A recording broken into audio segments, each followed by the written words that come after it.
Hello and welcome to the BA Brew. I'm Mike, I'm Jonathan. I'm Debbie. and today we're going to talk about service. What does service mean to you then, Debbie? Okay, so we're all customers of organizations. And when we engage with an organization as a customer, what do we expect? We expect to be treated with courtesy. We expect that whatever it is we've booked or ordered or purchased to be what we want. So we expect accuracy. We might tailor our expectations around level of quality depending on things like price and availability. But ultimately, what we want is our needs to be met. And what we expect is that the organization will deal with us well. And I think we also expect if something goes wrong, and it can and does, that it will be sorted out quickly. So there's an element of responsiveness in there as well. And if we get all of those things, and if we feel that we've been dealt with well, fairly, accurately, and with responsiveness, then we're probably likely to go back to that organization again. The thing that I think sometimes you encounter are organizations where they're quite slow. And I don't know about you guys, but my time is quite precious to me. So, something that's not very responsive really can be very annoying. But also, if something does go wrong, that they don't take ownership of it. And I think that, again, really causes me to have concerns about the level of the service that I'm offered. So that's sort of where I am with it. It's interesting because you touched, we often talk about things like the value proposition as what an organization is proposing to the customer and being used to set and manage expectations. But there were quite a few things that you mentioned that aren't really covered in the value or not explicitly covered in the value proposition. And even some of the elements of the value proposition don't seem to be well considered by some organizations. Jonathan, what were you thinking in terms of that? So, The- agreeing with everything that Debbie's said there, but I'd kind of think, right, if I'm going to engage as a customer with an organization, I want to deliver against its promises, which links to the value proposition. But what I think infuriates me is when I engage with an organization and it doesn't do what it's promised, and it tries to negate or to blame someone else in the ecosystem or to blame even the customer for things going wrong. But the basic level, I want the organization to deliver the product or the service as per their promise. And I think that quite often organizations just don't do that. And this is where when there's a problem, you expect them to respond quickly and with some sort of sense of urgency and consideration, but often they don't. And I think this is a real issue where we as change professionals, business analysts, service designers can help to forecast where things might work or where they won't work, and how we can help organizations to be a little bit more customer centric in what it is that they do. The other thing that really winds me up, and it's the thing that I want to be listened to as a customer. So if I raise a problem with an organization, or if I say, could you help me with X? And they say yes, I want them to listen, join the dots on what it is that they're doing, what the impact might be. But I don't think I'm asking for, I don't know, a gold-plated service every single time. Just keep your promises, listen, and be empathetic. It's what I want as a customer. Yeah, it's interesting. Again, it made me think of a number of examples of things where I think the company's expectation of what I wanted as a customer was not quite well aligned to what I wanted. So there's one particular story I tell you on a number of courses about how I ordered a pair of trainers for my wife, and that was a fairly straightforward transaction. We identified the trainers, which was quite a challenge in itself, but from ordering it to receiving the items, there were about 18 communications and then further communications afterwards. At pretty much every point in their process, they were confirming how things were going. And my expectation, if I'd have bought the trainers in a shop, would be I'd select the trainers, pay the money, take the items away, and the exchange would have been maybe a little bit of a chat at the till at that point. but just one communication, not 18 communications over a number of days. I won't name the company or anything, but so they had an expectation that I needed to know all that information. And as you said earlier about not having lots of time to do things, that's 18 things that I've got to look at to determine whether there's something important in there for me to do something about. Did you not want to be spammed then, Mike, about these trainers? I didn't tick the "I would like to be spammed" box. I didn't realize that was there on the order, but yeah, it's I can understand some people might want that level of communication, but I would have liked to have opted out of that. Sorry, Debbie. Well, it's just interesting, isn't it? Because Jonathan said about keeping promises. And I think because I know I have definitely ticked or unticked, depending on the particular organization, please don't contact me. And I've also unsubscribed to no effect whatsoever. And that again is part of the overall process of engagement, isn't it? But I think as well, some of those emails that you get where you can track your order, when you go on to track, it doesn't give you any information. And so this sort of keeping promises, they're making additional promises and they're not fulfilling them. But I think my particular bête noire at the moment, because this has happened a number of times to me recently, and it comes back to sort of timing, is when I might order something online to be told this is your delivery date. And sometimes if you pay extra, this is your delivery date, which I might have done, and then it doesn't arrive on that date. And that really, to me, is an absolute breaking of promise. And yet, all you get is an email saying, oops, sorry about that, but you're not actually going to get it on the date that you thought. And that, I think, then starts to break down trust and it shows a distinct lack of empathy for the customer. So I think, there are so many different elements to service that organizations need to think about. But I think making a very explicit promise and then breaking it is not good. It's not good optics, as we might say. Mhm. And that leads us quite nicely into thinking about, well, what happens when things do go wrong? What should happen? Jonathan, would you like to sort of lead on that? I had a recent example where things were going wrong with a service provider. It happened to be my internet service provider. And I rang them up to say, look, I'm not getting the internet that I'm paying for. Could you investigate? And I spent probably about an hour on the phone tweaking settings with my router, restarting it, checking all the cables, even did a video call to show them the cables at the back of my router. And they said, oh, all right, we've changed some settings behind the scene and I hope it will fix things, but you need to call back tomorrow or just see if it's working tomorrow. Call back the next day, spend another 45 minutes to an hour with a different operative trying to get the thing fixed, and they couldn't fix it. But they fobbed me off with some kind of, oh, we're going to investigate and we've changed another setting.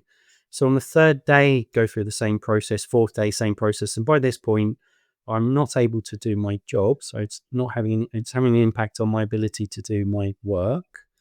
And I'm wasting 3 to 4 hours on phone calls trying to get my internet service provider to provide me with the service that they promised and I was paying for and that they'd offered and delivered to me successfully for the last 4 or 5 years. But what they were doing is they were basically ignoring, or they weren't aware that there was a national issue with their broadband service. I only found out about that because I raised a complaint and they finally sent out an engineer to the Hine, and the engineer told me that there was a national issue, but the people that I was speaking to in their call center weren't aware of this national issue. And therefore they had, in terms of an emergency response, they were basically ignoring that there was a problem and passing the buck or not being proactive.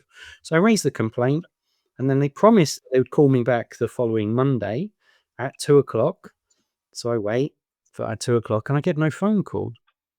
So I've already raised a complaint. They're not delivering the service that I'd paid for. And they then promised to call me. It's a bit like Debbie. They're saying they're going to deliver you your goods on the day. They're promising to call me. So they're wasting my time. And that's when I'm in a complaint situation.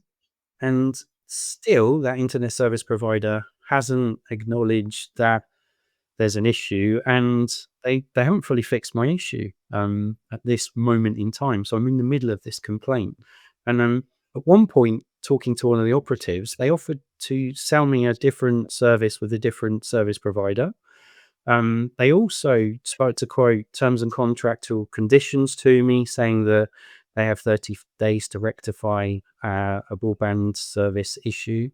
But it's just basically not listening, not being responsive. And it's sorry, I know I've just ranted now about a recent experience, but for me, it's ecosystem ownership, the ecosystem ownership of what service you're delivering, and making sure you've got emergency response. You listen with empathy of your customers. And that's just one example in just the last week or so where I've not felt listened to, and I've just felt very let down by a particular service provider.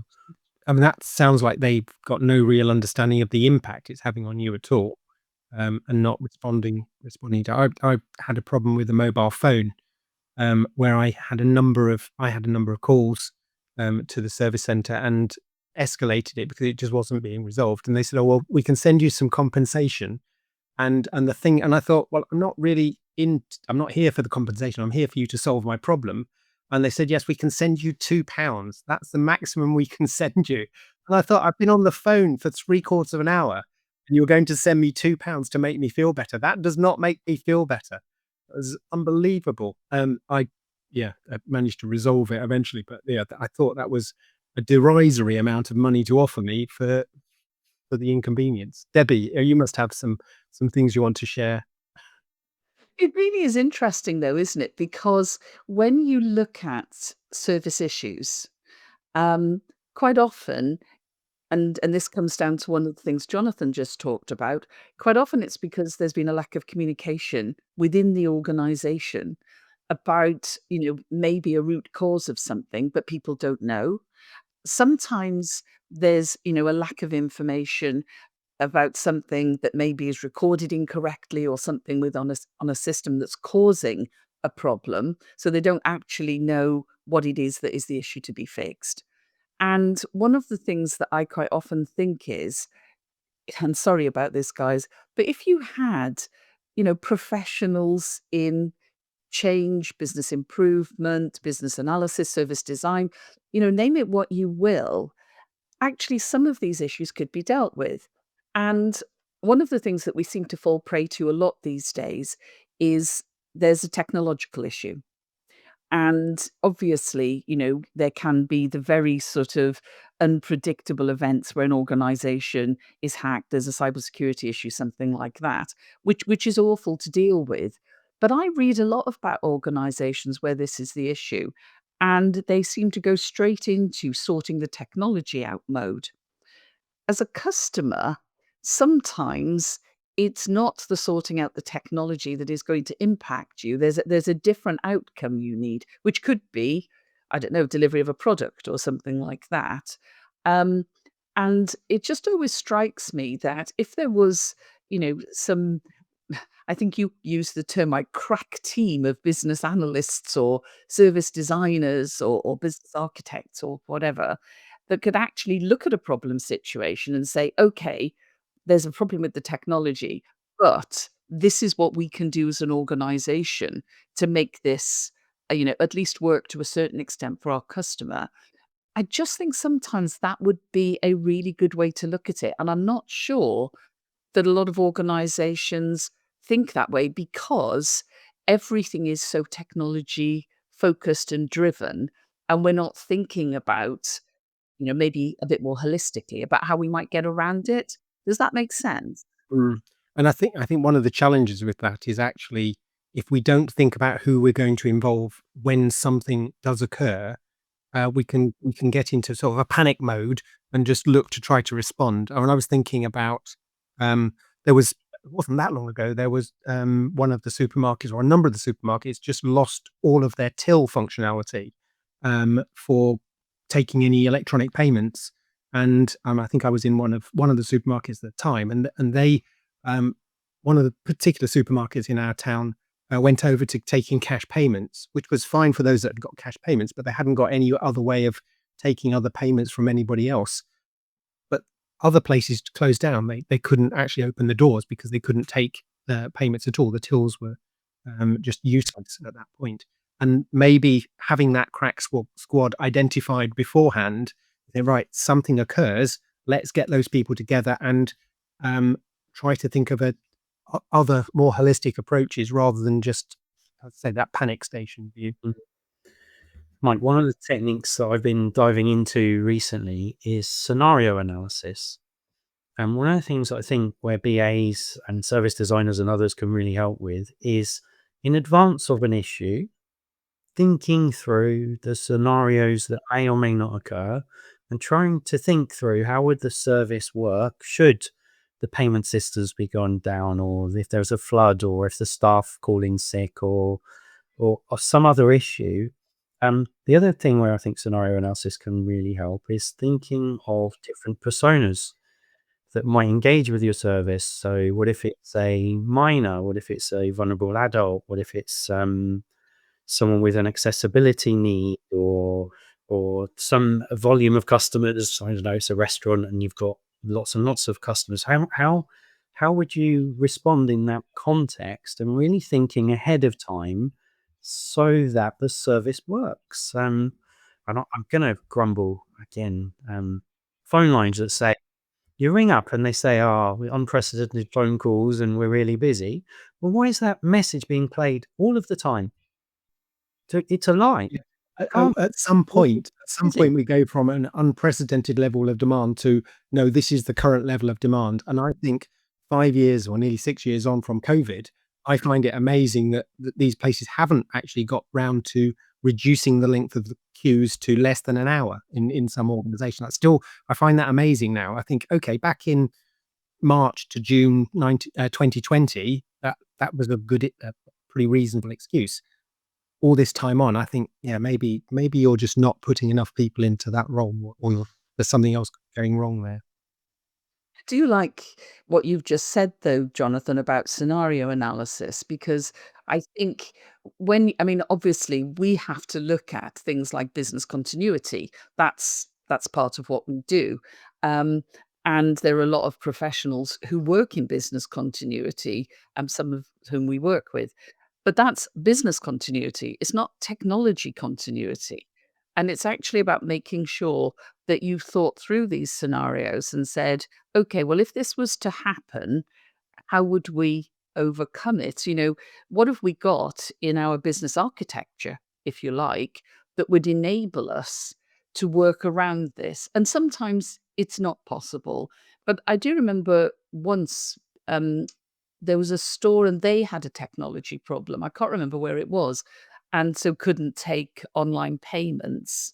So as somebody was trying to enter the store, they had somebody saying, if we can't take online payments, but there is an ATM 10 yards away, could you, go and get some cash because we can take cash payments. Now, it's not ideal, okay, but if I really needed something from that store, it gives me that sort of workaround that in the short term I might be happy to work with. And I was actually in a salon not that long ago where they often can't take online payments for various reasons. And I noticed they'd had an ATM installed in the salon. And I thought, that's really interesting, isn't it? Because they've obviously had a lot of people say, I can't, I have to pay online because I haven't got cash. So they found a way to work around it. And I think that is, scenario analysis and then contingency planning and thinking about business continuity. All of these things are the sorts of things we think about as change professionals, but we're not often called in enough, I think, to actually think about them these days. And maybe we should be. Okay, so it sounds like there's a whole other episode there that we could explore in terms of the contingency planning, and I'll make a mental note of that so we can come back to it. But just sort of to bring things to a close now, any thoughts about what think we can do as change professionals to get ourselves noticed a bit more, to help out with some of that, planning some of those, addressing some of those service gaps when issues occur? sorry, I should say Jonathan or Debbie, whichever one of you would like to talk first. So I'll jump in then. Debbie can have some thinking time. So look at the data, do the research, look at the quantitative and qualitative data around, well, what is the service offer and what is the real voice of the customer. I think is really, really key here. So it's not our opinion. Ask questions, ask those what if questions. What if the customer is of this particular type? What if there's an outage? What if, you're trying to help to build quality, resilience into a service and consistency of the service. You ask the question, should we be playing that message? Oh, sorry, we're really busy at the moment, unprecedented call times, 24/7. It's kind of, should we be doing that? And then I really want to talk about one of my favorite techniques, and I'll do it very quickly. There's a technique, so I think you should expand and enhance your toolkit, but that one of the techniques I really like is called the zone of tolerance. And you basically put yourself in the customer's shoes and you ask, well, what would be a tolerable service? What would the lower end of that look like and a higher end? And then you ask, well, what would be an unacceptable level of service? You could talk about that and elicit information with your stakeholders. And then what would a really great service look like? An amazing service experience. So you start to make an informed design decision about the service based upon what's tolerable, what's the aspiration, what is it that we promise as an organization. So it's just a nice little tool that I quite like to help me to think about tolerance from a customer service perspective. So hopefully, Debbie, that's given you plenty of thinking time. The problem is, it's given me so much thinking time that I'm sitting here thinking, well, there's that technique and there's that technique and there's that, because we have, in our world of change practitioners, we've got all these techniques that we can use. And so I'm going to have to just pick one or two, I think, otherwise Mike will cut me off. But first of all, I think exploring, as you said, Jonathan, voice of the customer in terms of what are the customer experience requirements, what are the service outcome requirements, really understanding what they are and where people are trying to get to. And that also requires you to understand a little bit about empathy and really understanding people. I think my big go-to technique is always POPIT. Okay? Because that is the technique that says, look at this holistically. If we know what the desired and expected outcomes are, then we can also start to think about, well, what if analysis, back to your scenarios, and then we can use POPIT to explore where all the different possibilities are that can help us overcome some problems and maybe help the customer get to the outcome they want. So that's my sort of go-to suite of techniques. But I would also say that in the BA, service design, business architecture, product owner world, there are so many things we could do that one of my biggest thoughts is have a toolkit and think about which ones are relevant to manage a situation. Yeah, and just to pick up on POPIT, I love POPIT as well, and I think POPIT, we can apply POPIT when we're actually looking at change. We can also think about it when there is some kind of interruption in the service, whatever, because we could have an interruption in any one of those areas of POPIT, and whichever one it comes in on, we should be thinking about the other areas, because otherwise our solution or the way we address that problem may not be holistic. We may be causing ourselves other headaches later. So okay, well, thank you. Thank you for your comments, Jonathan and Debbie, and thank you to you, the audience, for joining us today.